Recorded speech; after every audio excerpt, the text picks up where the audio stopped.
In this exercise, I'm going to show you how to get around inside of Illustrator using the page up and page down keys.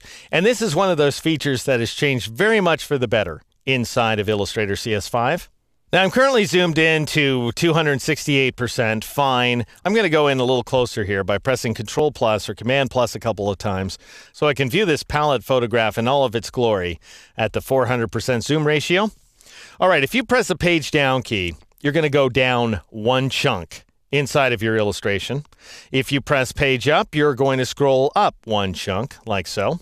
Now, if that was all you could do with the page up and page down keys, I'd say you could safely ignore them. However, there's more. You can add any of the modifier keys to change page up or page down's behavior. So for example, if you want to scroll down in finer increments, you press Alt or Option along with one of those keys. So this is what Alt or Option page down looks like.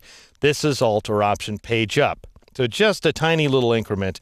You can even scroll continuously by pressing and holding Alt or Option and page down, like so.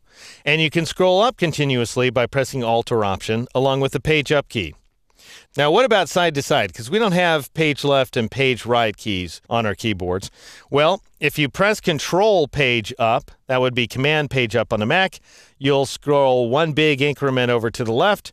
And if you press Control page down, or Command page down on the Mac, then you'll scroll one big increment over to the right.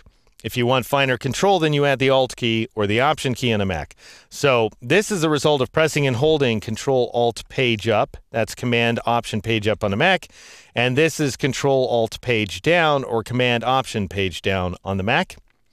So the one key we're missing so far is the Shift key, and that's the best key of them all. Now, in Illustrator CS4, we had artboards, but you couldn't switch between artboards conveniently. You didn't have an artboards panel where you could just double-click on an artboard to switch to it. Instead, what you did was you selected an artboard from this dinky little list down here in the lower left corner of the illustration window.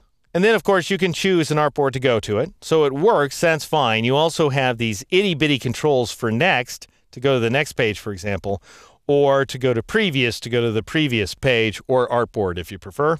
Now, not only do you have this much-needed artboards panel, but you can also press Shift page down to go to the next artboard in the list, or Shift page up to go to the previous one.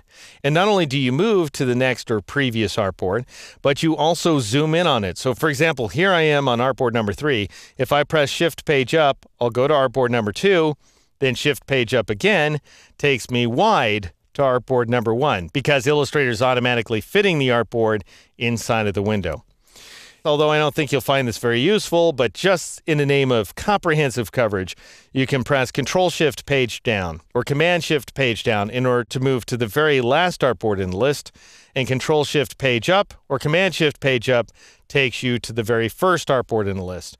And that is how you use the page up and page down keys here inside of Illustrator CS5.